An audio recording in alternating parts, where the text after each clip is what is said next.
Hello everyone, FPL Raptor here and welcome back to another video on my YouTube channel. In today's video we have my blank Game Week 18 preview. We'll answer all of your questions around the key players that you should be bringing in and maybe taking out of your teams as well. If you do enjoy today's video and you get any use out of it, please do smash that like button, make sure to subscribe as well. But without further ado, let's jump into it.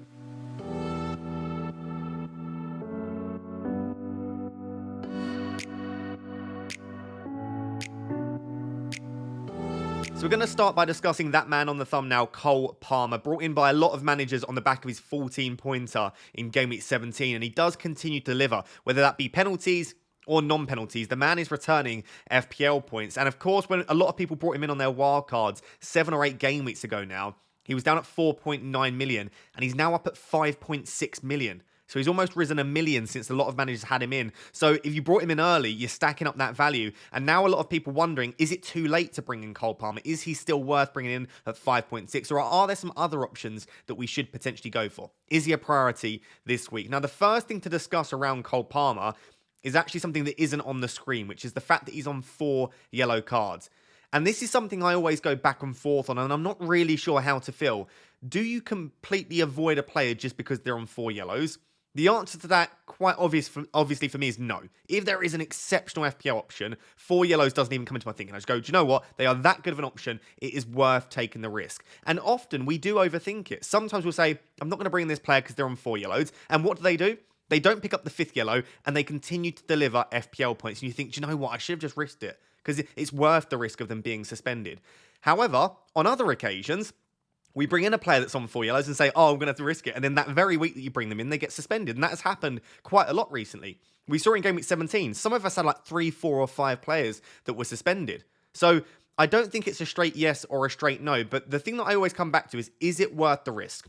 If this player does get suspended in one of the upcoming game weeks, are you still happy that you took the risk? Does the upside outweigh the potential negative of them missing a game? On top of that, you have to think, even with someone like Cole Palmer, who seems relatively now, there is a small chance that he would be rested in one of the upcoming fixtures for Chelsea. And it may well be that all the suspension does is enforce when that rest will be. If he gets suspended in one of the next couple of games, he'll sit that game out, of course, and then he'll probably start the remaining games because he would have had the rest that he potentially needs, and the other players would have had the chance to play in his absence. So it might not be the worst thing anyway. And if he's going to miss a fixture anyway, at least this way he misses all of the minutes and therefore is very, very fresh at another point. And of course, we know at least when that rest will happen. If he's not suspended and he just gets rested randomly, then we don't know exactly when that rest will occur.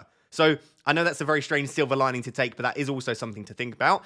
On when the suspension threshold changes, it's after their team has played 19 games. So after Game Week 19, going into Game Week 20, the suspension threshold will go to 10 yellow cards, and then they'll be suspended for 2 games when they hit 10. So Cole Palmer needs to get through the next 2 game weeks, and then his team have played 19, and then he is no longer a risk. So for me, yellow card-wise, it probably is worth the risk. And the other thing around it is, when I'm deciding is it worth bringing in a player that's on 4 yellows or not, do they have a lot of upside? Is it worth the risk you're taking of them maybe being suspended? With Cole Palmer, yes. And on top of that, are they a player that you probably want to own at least medium to long term, i.e. 6 to 8 game weeks? Again, with Cole Palmer, probably yes. So I've not gone through stats or anything yet, but from a yellow card perspective, I think it's fine taking the risk. Just on the fixtures, we know how good the Chelsea fixtures are coming up. They've got Wolves, Palace, Luton, Fulham, Liverpool, Wolves. Just an interesting fact for you, in case you haven't seen with the fixtures from Game Week 18 and 19 are the exact mirror in Game Week 23 and 24 for every team in the Premier League. So if a team has good fixtures in 18 and 19, they also have good fixtures in 23 and 24. And obviously vice versa, if they have poor fixtures over the next 2, they also have poor fixtures in 23 and 24. So Chelsea will play Wolves and Palace in 18 and 19, and then Wolves and Palace in 23 and 24. But the fixtures over the next 6 are really, really good for Chelsea. And even beyond that, Cole Palmer feels like a player that you are probably happy playing in some of the tougher fixtures too, because if Chelsea get goals, and whilst they haven't been free-flowing recently, you expect them to do so, Cole Palmer is involved in quite a high percentage of those goals. For the stats, I've actually included them from Game Week 10 onwards in this video, just to look at a little bit more of a recent sample size, because there have been some trends developing, and whilst larger sample size tend to be better when we're looking at data, I also think we start to lose out on some of the subtleties of what's changed in recent weeks. So we're looking from Game Week 10 to Game Week 17 in this video. And it was around Game Week 7 or Game Week 8 that Cole Palmer came into the starting 11 for Chelsea and started all of the games. So this has basically been since he's been a starter in the Premier League. And the data is pretty decent, especially when you take into account the fact that he's 5.6 million. So He's been getting 6.49 FPL points per 90 since he come into the starting 11, which is pretty good. He's outperforming his expected data slightly, as you can see here. His expected FPL points 5.74 per 90, but for 5.6 million, that is still extremely strong. And since he's come into the 11, he's started every single Premier League game bar one when he came off the bench. But there was also a slight injury doubt around him at that time. So he feels very nailed. He's delivering FPL points. And as you can see here, his expected goal involvement is pretty good too. 0.22 non-penalty expected goals because he's had 4 penalties this season, and 0.32 expected assists. Obviously, once you chuck the penalties in there as well, his goal threat is through the roof. But the reason we remove penalties from the data often and look at non-penalty expected goals, because penalties are great. And it is a massive advantage that, as far as we're aware, Cole Palmer is still on penalties, but they are very unpredictable. Teams can go 10 game weeks without getting one. For example, we saw that with Heung-min Son and Spurs. Son only has 1 penalty this season, and that was quite recently. Outside of that, Spurs didn't get a single penalty. Then you look at someone like maybe an Arsenal. Arsenal had 6 penalties in like the first 10 game weeks. So penalties are very difficult to predict when they'll happen. So we try to look at what is the data like without penalties, and obviously throw the caveat on top that this player does have the possibility of getting points through pens as well. But his goal threat outside of penalties has never been great. And that is the major sort of criticism you could have around Cole Palmer, that he's only getting 1 expected goal every 4 games if he plays 90 minutes. So he's really not a massive goal threat. And you're probably not expecting more than about 8 or 9 open play goals from Cole Palmer per season. His expected assist is a little bit better. He's a little bit more creative than he is a goal threat. And when you put those two together, we are looking at a 0.54 non-penalty expected goal involvement, which, again, for Cole Palmer's price, is excellent. I suppose my concern around keep saying for Cole Palmer's price is lots of us at the moment have sold Haaland. Maybe in Game 20 and 21, we're looking to sell both Salah and Son. Is price a real issue at the moment? And I think if you were to remove price from it completely, it doesn't make Cole Palmer a bad option. But then you start to look at some other options that are slightly more expensive, and you think, I wouldn't say, if I was taking price out of the equation completely, I probably wouldn't put Cole Palmer in the top 5 midfielders in FPL. When you put price in, I think he's comfortably in the top 5. And like I said, if price isn't an issue at the moment, and we have the budget, and we maybe don't feel like we're going to need all of that budget for a while, then maybe there are other options that you could look at. For example, someone like an Ødegaard, maybe not the best fixture this week, but he's quite expensive. And as a result, you'd say, due to budget, Palmer's a much better option. But if you've got that budget, maybe you start looking at some of these other options. Putting it all together, Cole Palmer's a brilliant FPL option because he has pretty much everything you would want. He's very well priced, excellent fixtures, pretty much playing 90 minutes every single game on penalties. And as you can see here, he does take the odd corner for Chelsea too. So there's very little to dislike about him, other than I would say that his open play goal threat leaves a little bit to be desired. And when you compare him with someone like a Richarlison, who we'll look at a bit later, a Jared Bowen, his goal threat just isn't good enough from open play.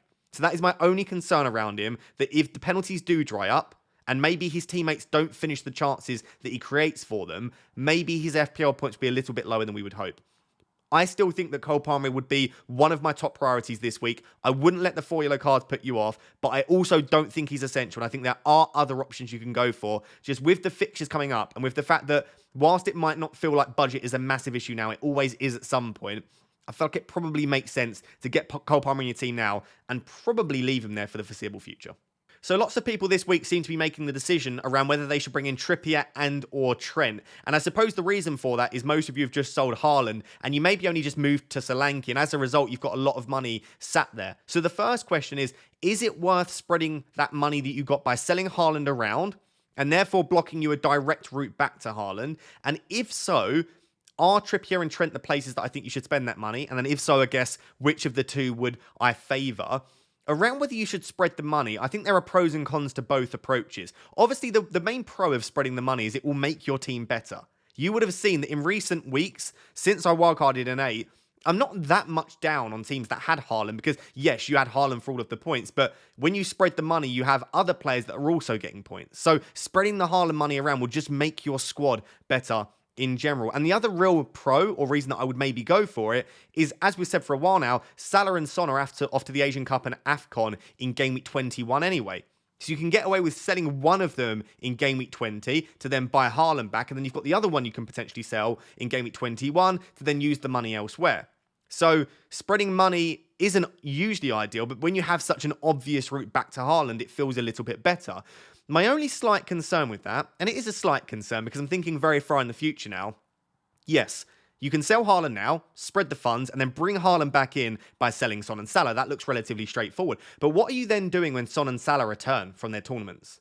Because, yes, it may be that with just a couple of transfers, you can get one of them back in. But if you spread the funds to Trippier, Trent, Watkins, Saka, maybe you've got Haaland back in there, but then you don't have an easy route to one or both of Son and Salah. What's the plan then? Yes, you can play your wild card, but maybe that feels like it could be a little bit early, because I can guarantee to you, you're going to want, probably anyway, based on what we can see at the moment, Haaland, Son, and Salah. So yes, spreading the funds will probably be fine until Son and Salah return from their tournaments around, let's say, between Game Week 23 and 25. But when that time comes, you may regret spreading it too much and you may be forced into either a big hit or a wild card. So I think I would still opt for spreading the funds because I think that is so far in the future and you could gain so many points in the meantime that you could even maybe take a -12 hit and you would still be up on points. There's no point just sitting there with tons of money in the bank waiting. But I also think there are potential negatives to spreading the money that you should at least think about and consider before you go ahead and do it. But let's say you do want to spread the funds, and let's say the only real viable place that you can see doing that, because you're really happy with your attackers, is either Trippier or Trent. Who do I favour at the moment? I suppose my main concern with this whole spreading the money around is the fixtures just don't scream lots of points for either of these. And I just want to comment on this very briefly, because Kieran Trippier and Trent both went on an insane run where they just got a ton of points. There was a run where Trippier and Trent, across a 4-game week spell, at different points, got like 50 points in 4 game weeks. Both of those periods of time, both of those sets of points came with brilliant fixtures. If you remember the fixtures that each of the two players had, they were exceptional. I remember the Kieran Trippier ones were like Sheffield United and Burnley. These are periods of time where it just feels so obvious to bring in a player with high upside. Great chance for clean sheet, great chance for attacking returns, bonus points almost confirmed. Neither sets of fixtures over the next 5 really scream out they are going to get double-digit hauls on a regular basis. And I know both of these players they're not fixture-proof, but they can return in any game. We've seen that recently. Trippier got the 12-pointer against Man United. I think he got a 9-pointer against Arsenal. Trent picked up like an 8-pointer against Manchester City. I think he scored. And obviously he picked up a 9-pointer against what wasn't a particularly difficult opposition in Manchester United. But the fixtures don't have to be perfect on paper, essentially, for these two to return. And I do understand that. But at the same time, to spread the money and make it so much more difficult for you in the future, you kind of want a better spell of fixtures to really attack. Because whilst attacking returns are great, and whilst clean sheets are unpredictable, you kind of want a set of fixtures where you think there is a very good chance for clean sheets. And I would argue here, there are only 2 fixtures that really stand out to me, and probably only one really stands out to me that screams clean sheets, and that's Nottingham Forest at home in Game Week 19 for Trippier. In Game Week 19, I don't mind the fixture for Trent against Burnley away, but Liverpool are better at home. So I don't think there are tons of clean sheet opportunities here. Even Bournemouth away and Luton away, you might have said earlier in the season, look great for clean sheets, but I don't fancy either defence in those weeks massively. So there is a slight concern there that the fixtures just aren't really there to target. I should just note that both Trippier and Trent have better fixtures from Game Week 23 and beyond. They really improved. They both got a run of 3 or 4 nice fixtures. But I have a feeling you might have to sell them then to get back Son, Salah and Haaland. So I'm a little bit unsure about the fixtures, and it's putting me off bringing in either. Like, if I had the money to spread, it would put me off slightly just because, like I said, doesn't scream massive upside. When we look at these stats, I've got the stats here from Game Week 10 to Game Week 17, but they are pretty similar across the season for Trippier and Trent. They're both putting up exceptional data. You can see here, expected FPL points per 90, 3.57 for Trippier, 4.72 for Trent. So slightly better for Trent, and that's because Liverpool have actually had more chance for clean sheet in a lot of these fixtures. And it is worth noting that in recent games, Trent has had easier fixtures than Trippier. So we might expect to see Trent's data slightly better as a result of that. The only position really here that stands out to me is actually the big chance involvement, because non-penalty expected goals, very, very similar between the two. And then expected assists, again, very similar between the two. They're both extremely creative, and they both really do lack much goal threat. I know here that Trent's is 0.08 and Trippier's is 0.03. But what that means is you're going to get like a goal every 12 to 13 games for Trent. versus a goal every 30 games for Trippier. So neither of them are going to get you many goals based on this. And I know Trent has got a couple of goals recently, but the goal threat isn't really there for either of them. The creativity is through the roof. They are both creating a lot of chances, but the big chance involvement stands out to me because whilst they have identical pretty much expected assists, Trippier's big chance involvement, i.e. the big chances he's creating, is quite a bit lower. Right? Less than half of what Trent's is. And what that suggests to me, and what the data suggests, is that Trent is creating less chances than Trippier, but he is creating higher quality chances than Trippier. And this is something when you really delve into the stats you start to see, because you might just look at the creativity and go, yeah, they're equally creative, but Trent is creating some real high quality chances for the likes of Salah, for the likes of, unfortunately, Darwin. Trippier creates a higher quantity of them, but maybe they don't have the same quality. So in that case, whilst the creativity data is very similar, I kind of prefer the data for Trent. I would rather a defender, for me, creates less chances but higher quality chances because they're more likely to be converted. But it is worth noting that Trent is a lot of the time creating chances for Darwin, whereas Trippier is creating chances for the likes of, Gordon, Isak and Wilson. So that does need to be taken into account. But I guess it's so difficult, right? I wouldn't be doing this section if it wasn't difficult, but the fixtures over the next 5 aren't great for either. They're pretty similar if I were to take them in their entirety. The data is very, very similar as well. I would just about edge towards Trent with slightly greater goal threat, but not much. And also, like I said, creating higher quality chances as well. They both take corners. They both take a lot of set pieces too. If I were to predict across the remainder of the season that one of these were going to outscore the other, I think I would back Trent. Just about, because I think Trent is trending in a direction where you could almost imagine that we haven't even seen the best of Trent. I know his fixtures have been very good and that's why he's got so many points, but it almost feels like he's still trending in a certain direction. And we've seen that Trent can even achieve levels beyond what he is right now. Whereas Trippier, I feel like, is almost trending in the other direction. And Liverpool are struggling a little bit as a team. They've obviously got quite a few injuries. And whilst some of those players are returning from injury, it just feels like you're jumping on them almost at the wrong point. So I would probably just, if they were the same price, I should say, I would just about edge towards Trent, especially across the remainder of the season. But there are two things to note about what I've just said. I don't think you will likely keep this player for the remainder of the season, because I think you will want some of the expensive attackers very, very soon. And also, Trent is not the same price. So whilst I think if they were the same price, I'd go Trent. When you take into account that you are saving 1.3 mil going for Trippier, I know budget right now doesn't look like an issue, but it may well be that if you go for Trippier, you can keep him when you look to bring Son, Salah back in. But if you go for Trent, maybe you would need to sell him. So that is something that does need to be taken into account. So I will leave it there because I feel like I've just probably confused you further.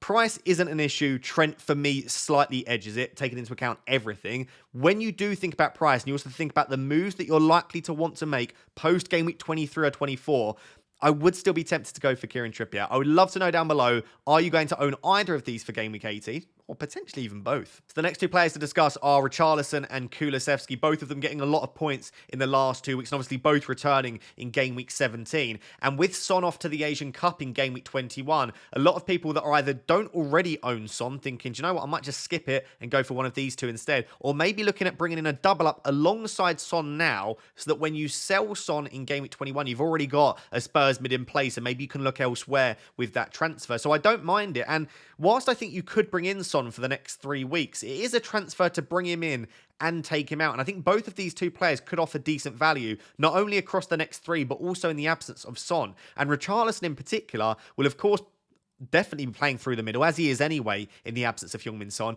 but probably will be on penalties as well. Even if Maddison is back at that point, you would expect that Richarlison is such a greedy player who wants to score goals, and he's taken penalties in the past. You'd think there's a pretty good chance that he is on pens. So there's a lot to like about both of these. I do actually think there's a clear winner for me, but I'll discuss that in a second. On the fixtures, I think they're a bit of a mixed bag. It's actually funny that I would argue the two most difficult fixtures at the moment, based on the way that teams are playing, are probably Everton and Bournemouth. But at the moment, based on the official Fantasy Premier League fixture difficulty rating, they're the two green fixtures. But you would say that Brighton, United and Brentford have probably been defending slightly worse than both Everton and Bournemouth. But as a 5, I would say they are average fixtures. I would put them around mid-table for fixtures. They are neither good nor bad over the next 5. And beyond that, they do start to improve slightly. So I think fixtures-wise, they wouldn't massively draw me into the Spurs players, but they also wouldn't put me off. So I think you're absolutely fine going there if you want to. When we move on to the data, like I said, I think there is a very, very obvious winner here, and that is Richarlison. I've actually got the days here across the entire season, just because across the last 8 game weeks, Richarlison's only played just over 200 minutes, which is way too small of a sample size. So I've taken data across the whole season, but actually it's pretty representative of what we've seen in the last few game weeks anyway. I think right now, both Richarlison and Kulusevski are pretty nailed. And I think once Son goes to the Asian Cup, they are absolutely nailed, both of them. But I think if everyone was fit and everyone was available, I definitely think Kulusevski is more nailed on the right than Richarlison is. Simply just because Kulusevski is really the only right winger that they have, at least to a decent standard, or a high enough standard. So I think if you are looking at keeping this player for a very long period of time, Kulusevski is the safer one for minutes. But at the moment, I think they are both relatively nailed. But the data is just not even close between them. So we're looking at non-penalty expected goals here, which is the 4th row down. And as you can see, Richarlison is sat at 0.52 non-penalty expected goals, which is up there as some of the best midfielders in FPL. That goal threat is absolutely brilliant. And it's because he's basically playing as a number 9 for a lot of the season. And right now, again, he's playing as the number 9. So yes, he's a midfielder in FPL, but you are getting someone that is going to get the number of chances that some of the forwards are. That expected goals is brilliant. Kulusevski, on the other hand, is very poor. 0.15, right? It is less than a third of what you're getting from Richarlison. And I said about Palmer having pretty low open play goal threat. Kulusevski's is even lower. And this really worries me when I look to bring in a player that I need them to be scoring goals. And I know he has recently, but this data is pretty poor. And you might say to me straight away, yeah, but this data takes into account when he was on the right. What about when he goes into that number 10? In the couple of games he's been in the number 10, his data is still pretty poor from a goal threat perspective. We're still seeing very similar numbers. So I just don't think Kulusevski, based on the way that he plays now, will ever be, or at least this season, be the kind of player that is going to go out there and get you a ton of goals. Unless he massively overperforms his data. He seems to be involved a lot in the build-up. He seems to play some fantastic passes, some 1-2s, sliding players through. He creates a lot. He's got decent expected assists here, but he doesn't feel like the player that very often either plays the final ball or gets on the end of the final ball. And as a result, I think you will get returns from him, but I don't think he's going to be able to compete with the likes of Richarlison, who, as you can see here, is sat at a 0.61 non-penalty expected goal involvement, but also has over 0.5 expected goals. So Richarlison, for me, is just such a better option because he has such a higher goal threat. And even if you think Kulusevski's a better finisher than Richarlison, it doesn't matter. Richarlison could be a significantly worse finisher, and he'd still probably score more goals for me. And you can see that in the big chance involvement as well. Kulusevski's just not involved in a massive quantity of big chances, whereas Richarlison here has been involved in over 1 big chance per 90. So for me, this isn't a close one. And it's difficult because if you watch football, which a lot of people say you clearly don't watch football, or the eye test tells me, the eye test will tell you Kulusevski is an exceptional talent. And when you watch him, yes, he does look like the sort of player that can make something happen. But I would ask you to watch him from an FPL perspective. He's just not quite at the end of the move every time. I often see him on the edge of the box. He almost does sometimes what we see from Bruno Fernandes. Plays a beautiful ball, someone else squares it, and then there's a goal. And you go, oh, he assisted the assister. He just doesn't feel like that player that's going to get you a massive quantity of points just for that reason. So I love Kulusevski. As I said, great player, but not an FPL option for me at the moment, or definitely not ahead of someone like Richarlison and Heung-min Son, who I think are 2 big goal threats. I think they'll get you a high quantity of goals. So I'll leave that one there because for me, it's fairly obvious. If you already have Richarlison or you just don't fancy him as an option, Kulusevski in and of his own right is a fine player, but sitting at 0.38 non-penalty expected goal involvement for the season, I think you can probably do better, especially considering he's up at 7.1 million. So I've just discussed 5 players in a lot of detail, and whilst I would love to discuss every player in that much detail, it's just not feasible in these videos. So I thought I would finish this players to buy section of the video by just saying how I would prioritise bringing in players in the defence, midfield and forward spot at the moment, and even more so than usual because it's always my opinion. But this section in particular, I've ranked them based on my opinion, which is a combination of lots and lots of cognitive biases on my behalf, fixtures, eye test, data, personal preference. So this is really an opinion-based section. I would encourage you to disagree with me. Hopefully you don't agree with my ordering of some of these players, which is absolutely great because it means you have your own opinion. And there's no way that I get everything correct. So probably a lot on this list will be wrong. So I encourage you to disagree, but like I said, this section is quite opinion-based. I do think the defense is relatively straightforward for me at the moment. If you don't own Pedro Porro, you bring in Pedro Porro. Just feels like he's comfortably the best defender to own in FPL at the moment. I didn't discuss him in the Trent and Trippier section because I think he's leagues ahead of them because of the price.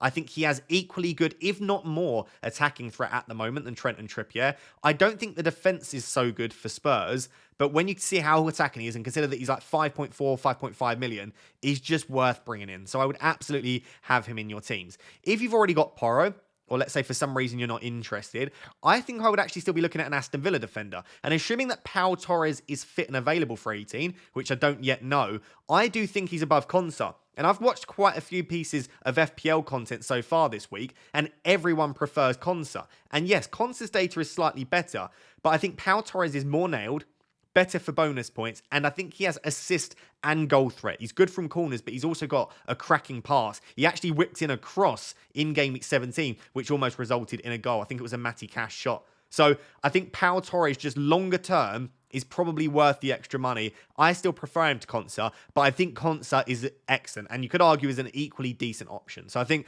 I would probably be looking at an Aston Villa defender. I do love Moreno.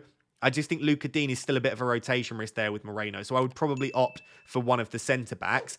I do still think, whilst the fixture isn't great for this week, Arsenal defence is still worth investing in. Best defence in the league, and longer term, their fixtures are good. But yeah, their fixtures aren't great this week, so maybe this isn't the week to do it. Colwill, with the injuries that Chelsea have at the moment, looks slightly more nailed than he was. Good for bonus points. A bit of a lack of attacking threat, but there aren't many great cheap options in defence at the moment. And if you don't want, or you already own an Aston Villa defender, maybe Colwill is the next best option at that cheaper price. So I really don't mind going for Colwill. And then I'll just finish with Trippier and Trent. I put them quite low down because they're very expensive. But obviously, if you don't take into account pricing, they are probably, along with Porro, the best three defenders to own at the moment in FPL. But I just think pricing-wise, there are probably slightly better value options to go for at the moment. For the midfield, I think all 7 options here are fantastic. And there are some options that I haven't even included, such as like a Douglas Luiz, who's got Sheffield United at home this week. But these are probably the 7 options that I think will be the best to own over the next few game weeks. And Richarlison is top of the list. What is there to dislike? He's in a nice run of form, great data, will probably be on penalties in the absence of Son. And he feels like an option that is not only decent over the next 3, but you can hold longer term, and he's quite cheap. So for me, Richarlison tops the list, and Palmer is in second. And again, that is taken into account price, of course. I just think he's a fantastic option at that price on pens with the fixtures. I would still be willing to bring him in.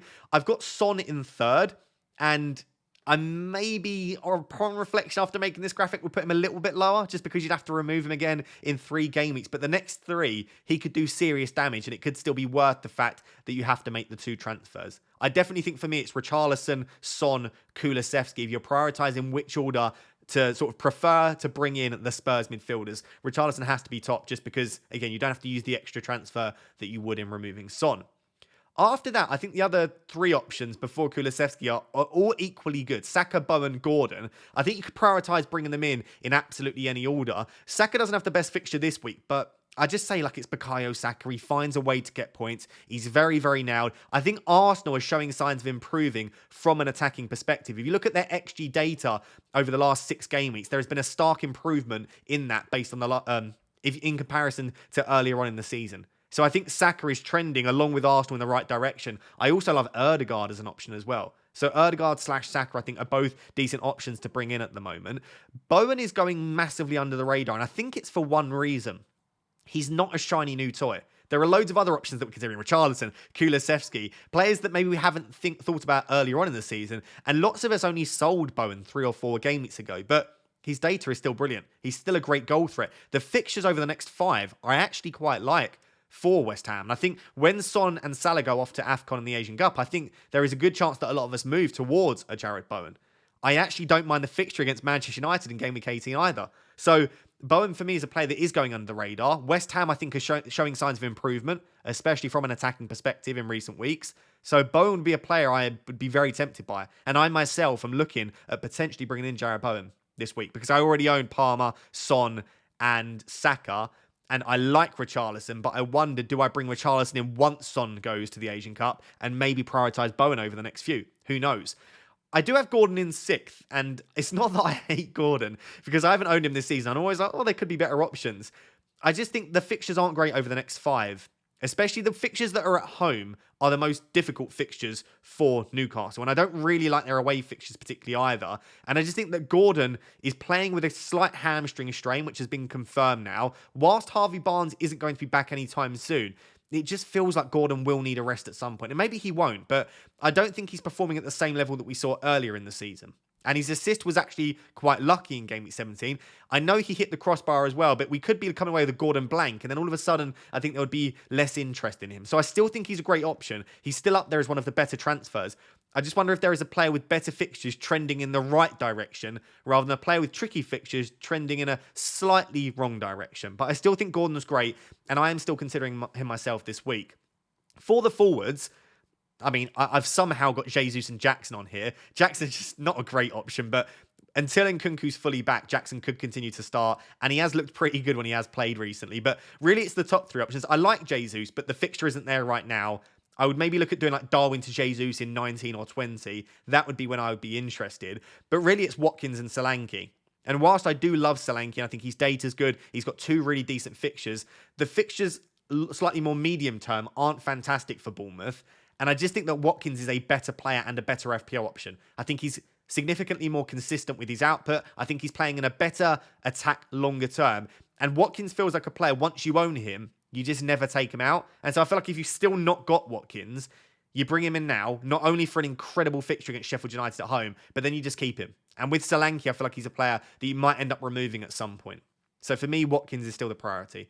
So hopefully that helps to just go through some of the key players that I'd prioritise bringing in this week. For me, it's either Porro or an Aston Villa defender. It's Richarlison, basically anyone from 1 to 7 for the midfielders. But for me, I really like Richarlison. And then forwards-wise, the only player that I would break the bank to get this week is probably Watkins, because he's arguably the best captaincy option and also a good long-term hold. So I'm not going to spend too long on my wildcard and free hit drafts for this week, because I run a poll over on Twitter and only 10% of you are actually playing chips this week, which means 90% of you aren't overly interested in this section, but maybe stick around. It might still be interesting to you. There are a lot of similarities between the two that I've built over on Fantasy Football Hub. There is a link down below, by the way, for a 30-day free trial and 30% off. There are a lot of similarities between the two. In all of them, or in both of them, I should say, I'd have Pedro Porro, one of Trippier and or Trent, right? I still think you can have both, you can have neither. I would probably have one of them. In these, I've got Trippier just for the savings, and then an Aston Villa defender. I think they both would have that.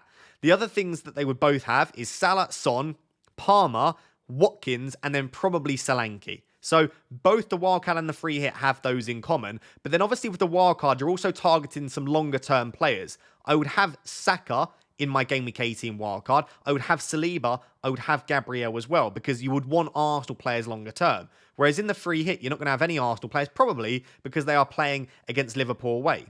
So in those spots, you can see I've got the likes of a Bailey. That could be, potentially, if you wanted to, a Diaby. I've also got a Wobie in there. It could be an Andreas if you want. It could just be another punt. I would take a punt on a couple of these spots for players that you wouldn't necessarily bring into your team as a transfer, but you can just own in a single week with decent fixtures. The other similarity, but also a difference you can see, is in the Game Week 18 wildcard, I would go for Konsa or Pau Torres. But in the Game Week 18 free hit, I've gone for Luca Dean. That could be Alex Moreno or Matty Cash. I would try and pick the high upside fullback that you think will start for Aston Villa. So I don't think there are massive differences between them. They are relatively similar. But obviously with the wildcard, you need to think beyond 18. Whereas with the free hit, you really can go in on those few fixtures. And as you can see, the final difference, I've put Wilson up top. That could be Isak if you think he'll get the nod. But maybe targeting a Newcastle attacker would be good in the free hit, but wouldn't necessarily be a priority in the wildcard. So those are the two drafts. I'm not going to go through them in tons of detail. Feel free to pause and select, and let me know down below, are you playing the free hit or the wildcard this week? So guys, there you have it. That is my Game Week 18 preview. Hopefully you did enjoy it and you got some use out of it. And if you did, please smash that like button and make sure to subscribe as well. We are trying to hit 110,000 subscribers by the end of 2023, and I'm just under 2,000 away. Thank you very much for watching. Until next time, bye-bye.